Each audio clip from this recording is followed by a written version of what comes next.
Hey guys, so this is I haven't done a video in a minute, but I think like a couple weeks ago. So I'm doing one now to give an update on my J tube, what's been going on. I've had a lot of questions from people asking me, does it hurt? Is it painful?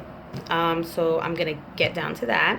And for those of you who do not know, okay, so I suffer from gastroparesis, which is a paralyzed stomach.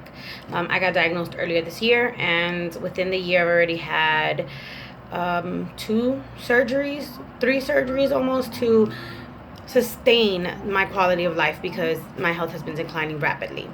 The most current surgery I had was a J tube placed, which is a feeding tube that goes into my small intestine, and that's how I get my nutrition and my hydration. I no longer eat anything by mouth. I no longer drink anything by mouth. I usually just suck on hard candy or something because you don't want your mouth to be dry all the time.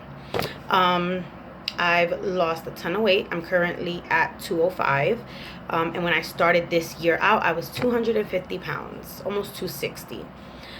So that is a lot of weight to lose. So let me get into the surgery itself and the J tube itself. Now, the surgery went off. It went fine. No complications from the surgery. But my J tube isn't a typical J tube. They come in many different colors and shapes and forms, and mine is different. I have what it's called a Red Robinson Foley tube. So I had to get my own valve to open and close it. I had to get my own extender. So these are things that I had to do because mine didn't come, or they did not give me anything to close it off. So if I didn't stick something in it, my bile, my feet, everything would just kind of come rushing back up, and that's what will happen. I'm going to show you a quick picture of what my J tube looks like right now, and then I'll explain everything else from there. Okay, so all right, so this is my tube, and I'm sorry for my stomach, but I've lost so much weight, it's kind of hanging now.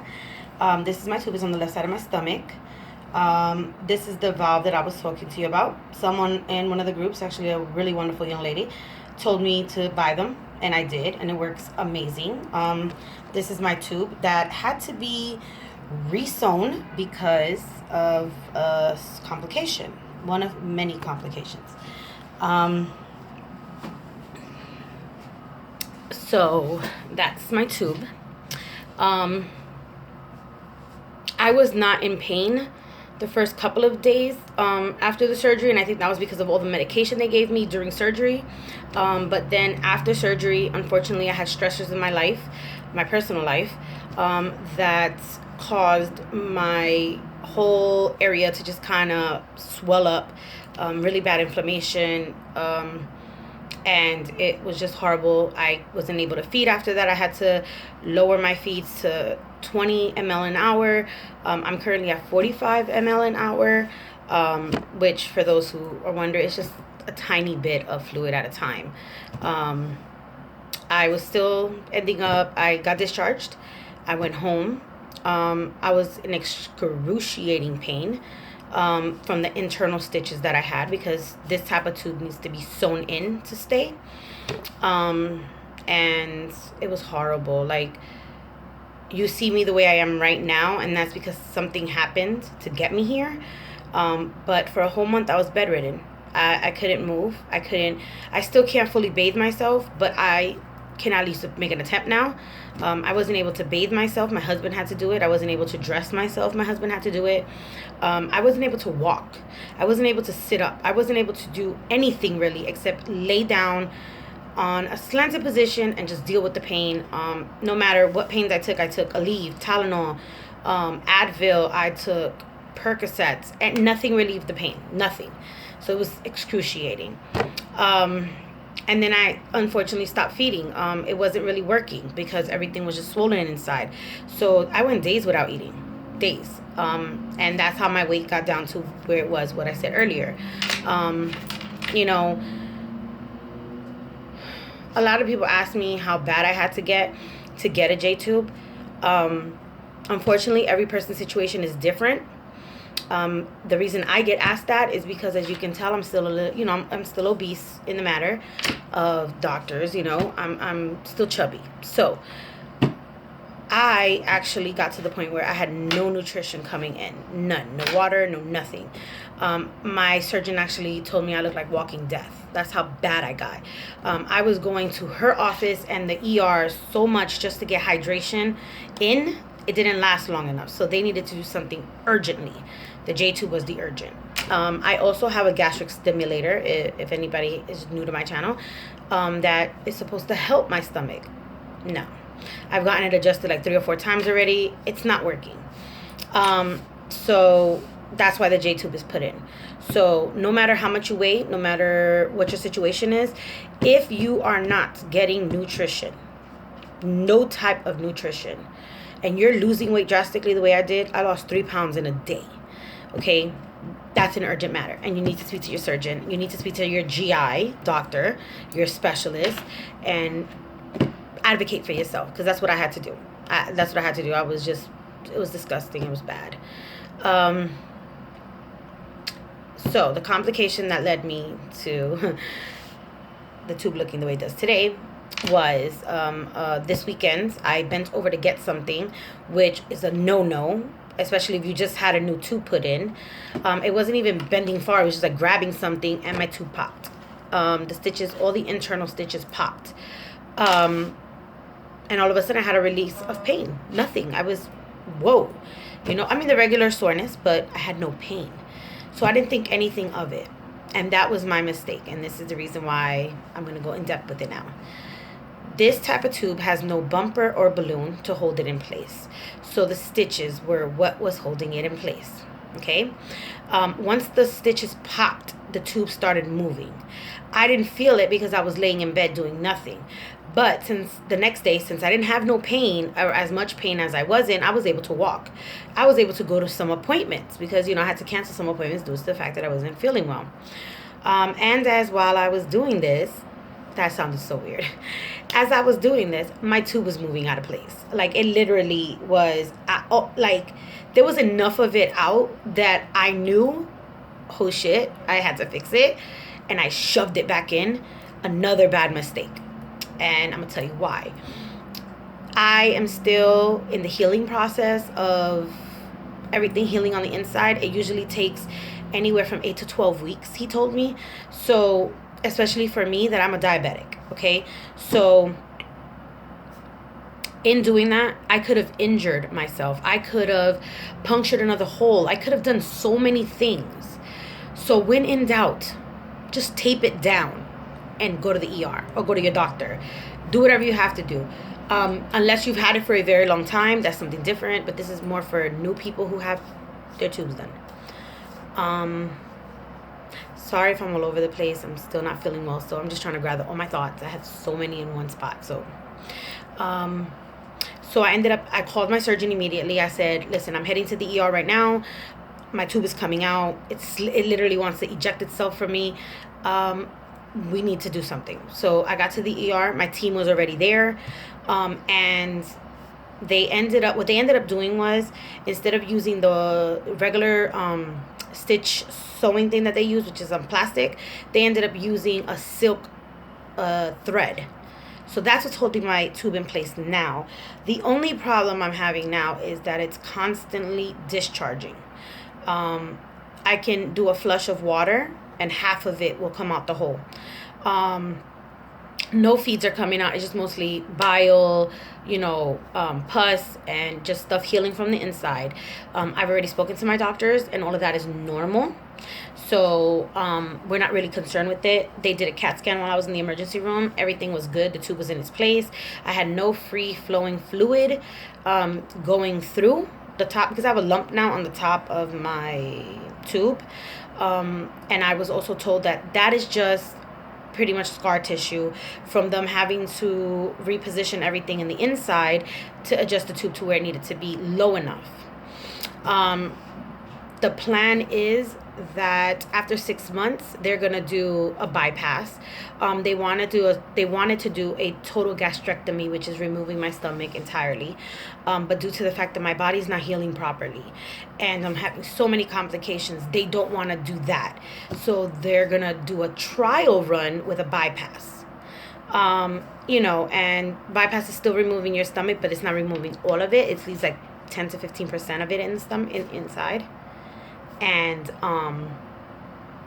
that's what they're going to do. That's the plan, if I can get healthy enough for me to get there. I'm still losing weight on feeds because I'm not getting the caloric intake that they want me to. I only take in about maybe 900 calories a day from the feeding, and that's stretching it. That's due to the fact that I got to stop the feeds. I got to do hydration, which my wonderful husband made a bag. Took a bag, one of my feeding bags, brand new, and filled it with water and Pedialyte. And that's what I've been getting my hydration with, so I don't end up back in the ER. So what I do is 4 hour of feeds, then an hour of the Pedialyte water solution, and then 4 hours of feeds. Now, before I did this, I definitely cleared it with my surgeon. I definitely cleared it with my dietitian. And I did what I needed to do to make sure that it was good, a good deal. I wasn't just going to jump out the window and do something that I wasn't supposed to. As of right now, my pain level is about a 6, and that's just because I'm sore. The tube, I really don't feel it anymore. I'm actually able to walk a little bit, but because I'm still sore and because I did shove the tube back in, everything is hurting in there. So I've been just relaxing. I was told bed rest and only move if absolutely necessary to go to appointments, and that's what I'm going to do. What else? I know a lot of people were asking for supplies, like what should they get? So the feeding supply company gives you a certain amount. All feeding companies are different. Mine only gave me a 30-day bag, 30 days of feed, formula, gauze, but not that many. They gave me maybe 20 gauze. They gave me about maybe 10 syringes, and that's to flush and do everything else. And that's really it. That's all they gave me. So my husband went on Amazon and ordered me more syringes, more gauze, because we need the specially cut gauze. Or you could buy tubie covers. That's what I have. That I use in combination with the gauze because I'm leaking so much. It's just gonna. He also bought me, for those who have to now inject medication into their tube, he actually bought me an it's a pill crusher syringe.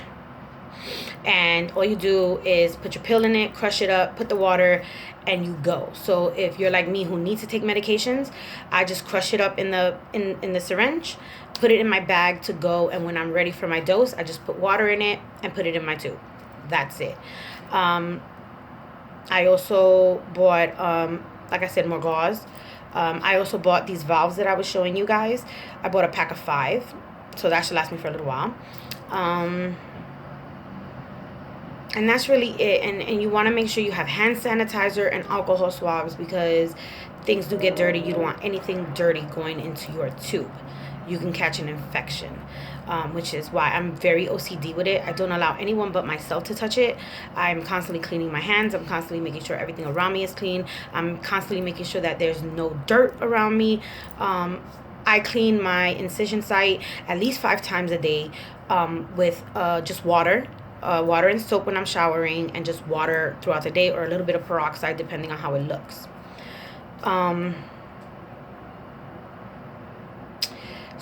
So I had another question of, someone thought I was lying. Like, okay, here's the thing. Surgeons are not going to stick feeding tubes in you or do any type of serious operation like removing your stomach if there's not something wrong. There's no reason for me to want someone to put a feeding tube in me. Why? I miss food. I don't get hungry. Don't get me. I don't have it. I never have an appetite. I get cravings maybe once in a blue, but I'm never hungry. The food smell no longer bothers me, just to that point already. So there's no reason for me to lie about getting a feeding tube. Feeding tube is something very, very serious. and should not be taken lightly. Whoever is planning on getting this surgery really needs to think about it, do your research about it, speak to your doctors about it, like make sure that you get all your questions answered, because this is not a walk in the park. This is not amazing. It's not wonderful. It's not a beautiful attachment on you. This is a life-saving device. I don't care how pretty it looks. And I get a lot of people that say that, and I read it and I'm like, no, I don't care how pretty it looks. I don't care whether I have a long tube or a button. I don't. My whole thing is this is saving my life. It may not be the best quality of life, but it's saving my life. I get to see my children wake up every morning. I get to hug my husband and sleep next to him. I get to see my beautiful goddaughter and my best friend. Like, these are things that I hold dear to my heart. And because I can't do them, it's because of this tube. So mine doesn't need to look pretty. It doesn't need to do none of that. It just needs to keep me alive and enough time to spend time with my children and my family. That's it. That's it, And, it's very hard dealing with this. We go through our emotions. We go through our feelings. I'm depressed. It comes with it. But you don't let it drag you down. You try to look for the positive in every day that you can. And my positive is always seeing my husband smile, my children smile, my goddaughter smile, and just being happy, regardless of how much pain I'm in.